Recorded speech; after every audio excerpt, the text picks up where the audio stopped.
আসসালামু আলাইকুম গাইস, কি অবস্থা সবার, কেমন আছেন সবাই? আশা করি সবাই ভালো আছেন। সো গাইস, আজকে আপনারা দেখতে পারবেন সেই বিখ্যাত পিঠা। আমরা যেই পিঠা খাওয়ার জন্য আসছিলাম, আপনারা নেক্সট পার্টে দেখেছেন। তো ওই টাইম আমরা পিঠা খাইতে পারি নাই, হালিম খাইতে গেছি, আর ভিডিওটা অনেক বড় হয়ে গেছে, তারপর আর ভিডিওটা আপলোড দেওয়া হয় নাই।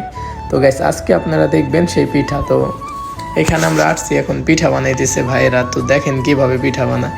তো এখানে তো আর মেয়ে নাই যে আমাদের বোরা করে দিবে, তো এখানে ভাইয়েরাই করতেছে, যেহেতু সব ছেলেদের জন্যই আসলে প্রবাসটা। তো ছেলে মানুষ সব কিছুই করতে হয় জীবনের তাগিদারে, জীবনের প্রত্যেকটা ক্ষেত্রে ছেলে মানুষকে সব কিছুই করতে হয়। যেমন এখানে ছেলে মানুষের পিঠা বানাইতেছে, ছেলে মানুষটা রান্না করতেছে, ছেলে মানুষের সব কিছু করতেছে। প্রবাস জীবন এমনই। তো এখানে আমরা ওয়েট করতেছি পিঠার জন্য। তো আমরা পিঠা অর্ডার অলরেডি করা শেষ।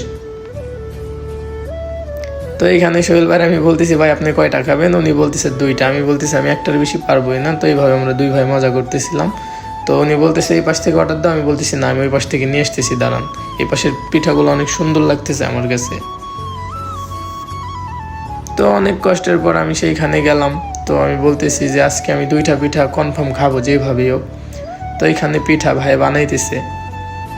তো আমি বলতেছি ভাই পিঠা আমাকে দেন। উনি বলতেছে যে একটু ওয়েট করো ভাই, কি পিঠা লাগবে? আমি বললাম যে নর্মাল পিঠা কয় টাকা? উনি বলতেছিল নর্মাল পিঠা নাকি 1 টাকা, ডিম দিয়ে বানাইলে 3 টাকা।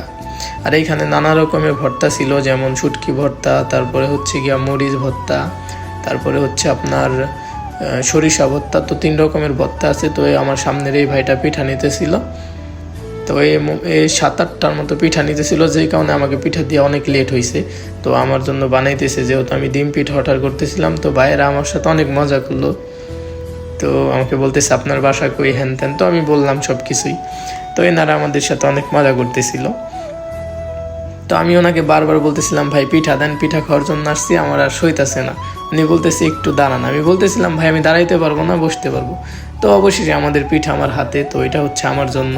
তো ওনাদেরটা ডিম ছাড়া, আমারটা ডিম ডিম দেওয়া। তো যেটার মধ্যে ডিম দেওয়া থাকে ওইটার ভিতরে অনেক সফট আর অনেক বড় হয়, মানে ফুলে যায় এক কথায়। তো ডিম আলাদা অনেক স্বাদ। তো অনেক গরম ছিল, যেহেতু আমাকে মাত্রই উনি বানিয়ে দিছে। তো আমি ভর্তাটা টেস্ট করতেছিলাম। ভর্তাটা গাইস অনেক মজার, আমি বলে বোঝাইতে পারবো না। তারপর আমরা চলে আসছি তেহেরি খাওয়ার জন্য। তো এখানে আমার তেহেরি খাবো, আমাদের জন্য ভাই তেহেরি বাড়তেছে। তো এখানে সোহেল ভাই কথা বলতেছে, বিকজ আমি আজকে এতটাই খাইছি, আমার মনে হয় না যে আমি 1 বছরে এত খাইছি। তো 2টা পিঠা খাইছি, তারপরে হচ্ছে গিয়ে তেহেরি খাইছি, হালিম খাইছি, তারপরে বাসার থেকে নাস্তা করছিলাম। তো এখানে বলতেছে যে ভাই আমাকে তাড়াতাড়ি দেন, আমার আর ভালো লাগতেছে না, বিকজ এতটাই ঘিরান তেহেরির বলার ভাই। তো সোহেল ভাই আমার হাতে দিল, বলো নিয়ে চলো। তো আমি নিয়ে যাইতেছি। দেখতে অনেক সুন্দর, বাট খাইতেও সুন্দর। গাইস, এই হলো সেই সুন্দর জায়গা যেখানে আপনারা ছবি অ্যান্ড ভিডিও করতে পারবেন, টিকটকও করতে পারবেন। তো আমাদের সব কিছু খাওয়ানো শেষ, ঘুরলাম ফিরলাম, খাওয়া দাওয়া করলাম। তো এখন আমরা বাসার উদ্দেশ্যে চলে যাব। সো বন্ধুরা, আরেকটা কথা, যে সন্ধে সন্ধে কথা বলে করলাম অনলাইন শুরু। তোমরা যদি সাপোর্ট করো তাহলে হব একদিন অনলাইনের গুরু। তো যাই হোক, এটা ফান ছিল, তো কেউ সিরিয়াসলি নেবেন না। তো আজকের মতো আমাদের মেলা ঘোরা শেষ, আমি মেলার থেকে বেরোয় যাইতেছি। তো আশা করি কোনো একদিন অন্য কোনো এক সময় দেখা হবে, কোনো এক জায়গায়, কোনো এক বিকেলে, নয়তো রাতে, কোনো এক সময় কোনো এক ভিডিওতে দেখা হবে। তো তারপর আমি আমার বাসার উদ্দেশ্যে রওনা হলাম। তো সামনে আরও গাড়ি ঘোড়া ছিল। তো গাইস, আপনারা তো বুঝতেই পারতেছেন আমার গলার বয়স শুনে, আসলে আমি ইদানিং খুব অসুস্থ। তো আপনাদের জন্য অন্তঃস্থ থেকে ভালোবাসা ও দোয়া রইল, আপনারা সবাই দোয়া করবেন।